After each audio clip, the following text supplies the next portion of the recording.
الله والحمد لله والصلاة والسلام على رسول الله.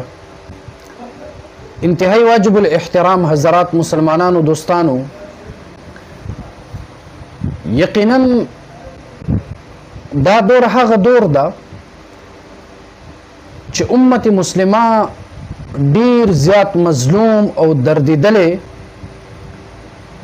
او ډیر زیات مسلمانان په دې دور کې په مخ د ځمکه باندې بې ګناه وجلې کیږي، بے گناہ دردولے کیږي، بے گناہ زورولے کیږي او ډیر داسې ماشومان چې هغه په دې دور کې یتیمان کړی شوله، ډیرې زنانې په دې دور کې هغه کونډې کړی شولې او ډیر داسې میاندې چې هغه د خپل بچو پسې وجړولی شو او ډیر داسې قبیلې قومونه او ډیر داسې علاقې هغه ویران کړی شو، برباد کړی شو. که هغه په ملک پاکستان کې د پښتنو حالت تاسو ګورئ او که چېرته په فلسطین په غزه کې د مسلمانانو حالت تاسو ګورئ، نو هر طرف ته مسلمان دغه بدن دا په وینو باندې ککړ او په دې ځمکه باندې د پښتون او د مسلمان دغه وینې دا سیلاب دا روان دی او په مسلمانان او په پښتنو باندې دومره ظلمونه کیږي چې یقینا د تیر شوي کم ظالمان د مخکینی دور وو که هغوی دا حالت کتلی وو نو هغې به هم دغه رحم کوله په دغه امت مسلمه او په دغه پښتنو او په مسلمانانو باندې. نو یقینا د ټولو خبرو مطلب او خلاصه مې دا ده چې دا دور دا ډیر زیات د غم، د پریشانی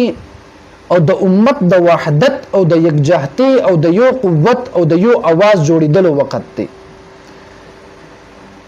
لیکن بعض د اغیار او د غیرو په ټکړو باندې ژوند کوونکي د پښتون قام او د مسلمان دښمنانو په اشارو باندې چلیدونکي خلک هغې په دې دور کې هم دغه امت کې د انتشار او د فساد دغه جرړې خوړه کولو دپاره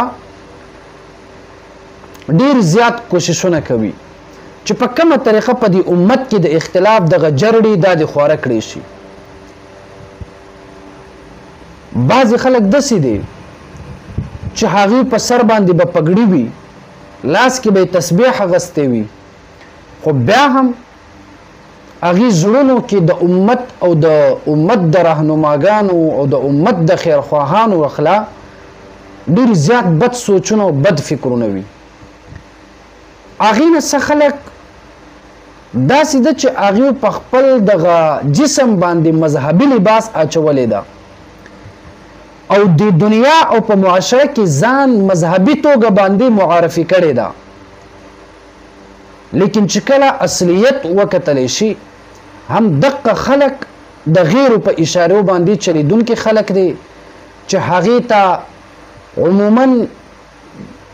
اکثریت پکې داسې دی، بعض یې ایکا دوکا یو نیم به چېرته ښه به وي،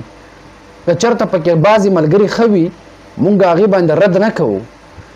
لیکن اکثریت په دغه ډله او په دغه فرقه کې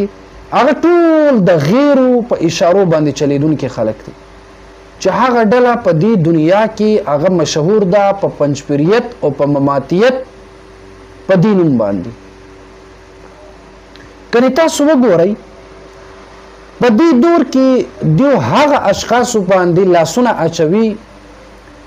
د هغه اشخاصو په باره کې د بدزبانی او کنزل او بد رد وایي کم خلک چې په دې دور کې د امت مسلمه اواز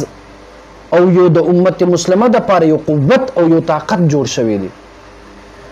لیکن دغه خلک هغه قوت او هغه طاقت ختمولو دپاره په خپل درسګاه، په خپل دغه منبر، په مسجد، په محراب کې د هغه الله او د حق خلکو خلاف پروپیګنډې خوروي. یو هغې نه د دې زمانه لوی بیوقوفه او ډیر زیات جاهل انسان چې الله رب العالمین هغه ته هدایت ورکړي چې باقی د امت د ټوکړې ټوکړې کولو او په امت کې د افتراق او د نفرت او د بد اتفاقی خورولو دغه توفیق دی الله رب العالمین ورته بل نور نه ورکوي. یعنی د سواد د سیمې اوسیدونکي وحدان نامي یو مولا ده چې هغه اولیاء الله بزرګانو ته مشرک او قسمه قسم غلط لفظونو باندې دغه مشران یادوي. نو باید دا چې موږ په دې باندې خفه کیږو نه او نور ملګری دې هم په دې خفه نشي، ځکه چې انسان دغه زړه کې دننه کم ګندګي وي هغه خامخا په دې خوله باندې وځي. نو دغه وحید الله وحدان دغه مولا او خصوصا د دې شاګردان اصل کې تاسو وګورئ د مفتی طارق مسعود صاحب حفظه الله خبره چې داسې قسمه خلکو دو قسمه بواسیر وي، یو لاندې او یو د خولې بواسیر وي. نو دا ظالم اوس د خولې په دغه بواسیر باندې اخته شوی ده چې هر چاته مشرک، هر چاته بدعتي او هر چا باندې د کفر دغه فتوا لګوي. دغه کفر دغه فتوا لګولو دغه اتارټي دغه مهر دا درته چا درکړی ده؟ آیا ته الله رب العالمین که ته پیغمبري که ته شارع ته څه شي؟ دا درته دومره لوی اتارټي چا درکړی چې پلان کې مشرک او پلان کې کافر؟ که بیا هم بالفرض که خولینه دغه قاذورات راوځي، خو بیا هم دومره درته وایم چې که څوک مشرک دی، که څوک بدعتي دی، که څوک هر څه دی، بس ځان له دې وي که نه؟ بس مشرک دی اوس که ژوندی دی ځان له دی، او که چېرته مړ دی هغه وفات شوی دی، نو ستا اوس هغه یادول هغې پسې بد رد ویل او دغه اختلاف دغه ماحول ګرمه کول د دې څه مطلب او څه غرض دی؟ دا د کم بنیاد باندې ته کوي؟ مطلب دا چې د غیر مسلمو ایجنټ دي، مقصد او مطلب دا چې د طاغوتیانو لوی ایجنټ دي،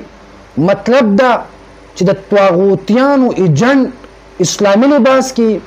لدی وجه نه په امت کې ته افتراق پیدا کوي. فرعون خو د خدا وکړی و، ابو جهل خو د رسول الله مبارک علیه الصلاۃ والسلام مخامخ جنگ ته ودرېدلی و، ابو لهب خو د محبوب علیه الصلاۃ والسلام دشمن و، هغې باره کې د چرته بیان ونه کو، هغې په باره کې د چرته ونه ویل چې دا دومره لوی کافران تیر شوي ده. لیکن کم چې په مخ د ځمکه باندې لوی بزرګان وي هغې په باره کې ته د کفر فتوې لګوي، هغې په باره کې ته بد زباني کوي، کنزل کوي. نو معلومیږي دا چې د غیرو ایجنټي که ته مولایي ستا د ایمان غیرت به د هله پته ولګي چې ته د طاغوتیانو د اصل کم سربراهان چې د هغې خلاف اواز بلند کړي. ستا د مولاتوب پته به هلته ولګي چې ته د پښتنو په حق کې اواز بلند کړي. ستا د مولاتوب به هله پته ولګي چې ته د پښتون دغه قام په دفاع کې اواز بلند کړي. ستا د ایمان غیرت به هله پته ولګي چې ته د مظلوم د فلسطین او د غزه د مسلمانانو دغه اواز اوچت کړي. معلومیږي دا چې ته د غیرو ایجنټ د پښتون دفاع کې ستا اواز نه وځي، د مظلوم د فلسطین د مسلمانانو په دفاع کې ستا اواز نه وځي. نو دا قام دغه پښتانه هم څومره سادهګان ګرځي، دوی هم ولې ساده توب کوي چې آیا دا دور د څه دی، دا مولا څه کوي؟ دا دور د دې ده چې د امت سره همدردي وکړی شي، دا دور د دې ده چې د پښتون د حق او د پښتون د جان د حفاظت دپاره آواز بلند کړی شي. لیکن دغه ظالمان دوی د پښتون دغه قوت او پښتانه په خپل مابین کې په جګړه کولو دپاره کوششونه کوي. لنډه دا وګورئ، آیا دغه اختلاف دا د هندوستان په ځمکه کې نه ده؟ دا اختلاف د پنجپریت، د مماتیت، د بریلویت، د دیوبندیت، دا د پنجاب په دغه سیمه باندې نه ده. هلته خو چرته یو پنجابي مولا پسې کنځل ونه کړو، هلته خو چرته هم یو پنجابي د بر توهین او سپکوالي ونه کړو، هلته خو چرته هم یو پنجابي مولا جنګ جګړه ونه کړو. نو بیا هغه اختلاف که په دې پښتنو په دغه ځمکه باندې دی او دلته د دین په نامه یو بل سره دغه جګړه دا ولې کیږي؟ معلومیږي دا جګړه خوره کوونکي دا خلک دا د غیرو په ایجنټه او د غیرو په اشارو باندې چلیږي. کنی وګورئ تاسو 2022 نه واخله تر نن تاریخ پورې دغه بېدینه خلکو پسې ما خبرې هم نه ده کړې. وجه دا ده ماته پته لګېدلې چې دا بېدینه خلک دي، دوی نه قرآن مني نه حدیث مني. له دې وجې نه مونږ ځان کنټرول کوو، مونږ دې سره اوس بحث مباحثه نه کوو، څه فایده نشته. بیا هم تاسو ته وایم که ته عالم وي خپل د مشر نه واخله تر کشره پورې ما سره مخامخ کېنوه، ما سره مخامخ کېنه، خبره به وکړو صرف په قرآن او په حدیث باندې. باقي دغه انسانانو دغه لیکلی شوي دا کتابونه او د دوی ویلی شوي دا خبرې دا به پرېږدو، صرف او صرف خبره دا به د حدیث او د قرآن به کوو. راشه ته ما سره کېنه چې ته مسلمان یې که زه مسلمان یم. قسم په خدای ستاسو د اصولو په بنیاد باندې تاسو مسلمان هم نه یئ، خو بیا هم مونږ ښېګړه کوله در سره چې تا ته مونږ مسلمان وایو. نو باید چې یو ځل بیا دغه پښتنو دغه قوم ته او له تاسو ته هم پیغام درکوو چې دغه خلک وپېژنئ دا د لستوڼي ماران دي، دوی د پښتنو د وینې تږي خلک دي، دوی د پښتنو په بربادي باندې خوشحالېدونکي خلک دي، دوی په دغه پښتونخوا کې د بد امني په انتظار خلک دي. له دې وجې نه دوی د مذهب په نامه باندې انتشار او اختلاف خوروي. بېشک مخکې هم ما هم مناظرې کړي دي، لیکن هغه دور بالکل د مناظرې وو، لیکن دا دور د اتحاد او د اتفاق دی. په دې دور کې باید چې علما هغه د پښتون او د مسلمان د اتحاد او د اتفاق کوشش وکړي. الله رب العالمین دی